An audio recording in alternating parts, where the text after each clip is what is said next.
For nearly half a century, one part of Elvis Presley's Graceland remained untouched. Behind a simple attic door, no cameras, no tourists, no family walkthroughs, the space was sealed shut. Until now. In 2025, that attic was finally opened. And what archivists found inside shocked even Graceland insiders. Boxes of unreleased recordings, handwritten notes, childhood treasures, personal heartbreaks. And for the first time, fans caught a raw glimpse into the man behind the music. And the myth. This is the hidden story of Elvis Presley's attic, 48 years in the dark, now revealed. Graceland isn't just a house, it's an American landmark, a sacred space for millions, and the most personal part of Elvis Presley's legacy. In 1957, at just 22 years old, Elvis purchased the mansion for $102,500. Not for show, but for peace. He wanted a quiet place away from the spotlight, and Graceland became that. A home filled with family, music, horses, and prayer. But when Elvis died suddenly on August 16, 1977, a new chapter began. His bedroom, bathroom, and the upper floors of the house, especially the attic, were sealed off. They became private ground, even as the rest of the estate turned into one of the most visited homes in America. The attic, hidden behind a narrow doorway above the second floor, was never discussed publicly. It was the only part of Elvis's world left completely untouched. No one, not even VIP guests or family, had stepped inside for nearly 5 decades. That silence became symbolic. Graceland, in many ways, was Elvis's vault. And the attic? It was the final locked room, the final secret, the final memory not yet unearthed. And when that door finally opened in 2025, what was found inside wasn't just personal, it was profound. Opening the attic of Graceland wasn't just about discovery, it was about connection. As the archivists climbed the narrow stairs and switched on the dim overhead bulb, the first thing they noticed was how still it felt. The air was heavy, untouched, and the boxes, some marked in Elvis's own handwriting, were stacked with care, as if someone had always intended to return. The first box opened contained handwritten lyrics, yellowed pages filled with ink, scratch-outs, arrows, and tiny notes in the margins. One was a working draft of If I Can Dream, with alternate verses about doubt and faith.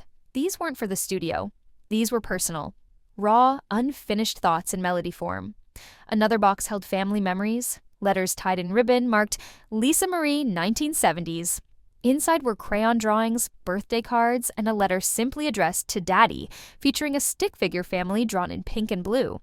There was even a small stuffed bear, believed to be from Elvis's own childhood, tucked beside a high school yearbook worn with time. And then there were the tapes. Old reel-to-reel recordings labeled Practice 1976, Sunday Alone, Studio, Don't Share. One reel in particular stunned the team. Elvis, alone in his home studio, singing a haunting, stripped-down version of Unchained Melody. No backup vocals, no band, just him. Tired, gentle, singing for himself, not for anyone else. In the corner of the attic, hung on a hook, was a black jacket inside a garment bag.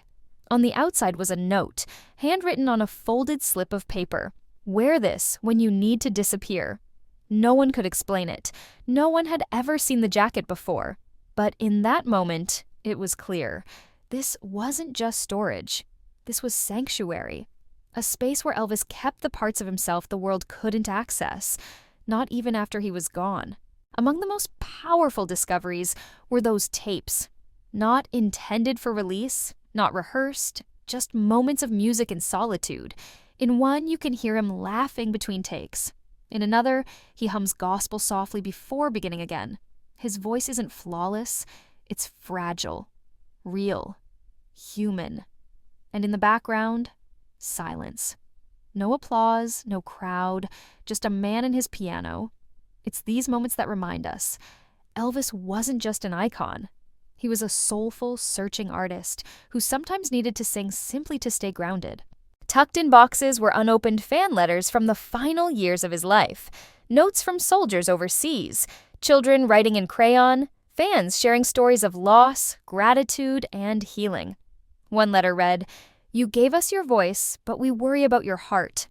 Please take a break." Another, signed by over 30 fans, begged him to cancel a tour and rest. He never read them. But now, we did. And through those words, we finally heard what Elvis couldn't. The world never stopped loving him. The attic didn't just reveal Elvis's possessions, it revealed the divide between who he was publicly and who he was privately. He was the king, loved by millions, idolized in rhinestones. But he was also just Elvis, the Mississippi boy who kept old toys, saved fan letters, and sang alone late at night to calm his soul. That contrast, the performer and the person, is what made him legendary. And it's what makes this attic discovery so emotional. Graceland remains a pilgrimage site for fans across generations. But even after all these years, the Presley estate had one last story to tell. By opening the attic, they gave the world a new way to understand Elvis. Not through myth or marketing, but through the quiet pieces he left behind. This wasn't a marketing stunt. It wasn't a tour upgrade. It was a final gift. Elvis Presley was many things. A voice, a performer, a pioneer. But more than anything, he was a human being, fragile, complex, and endlessly creative.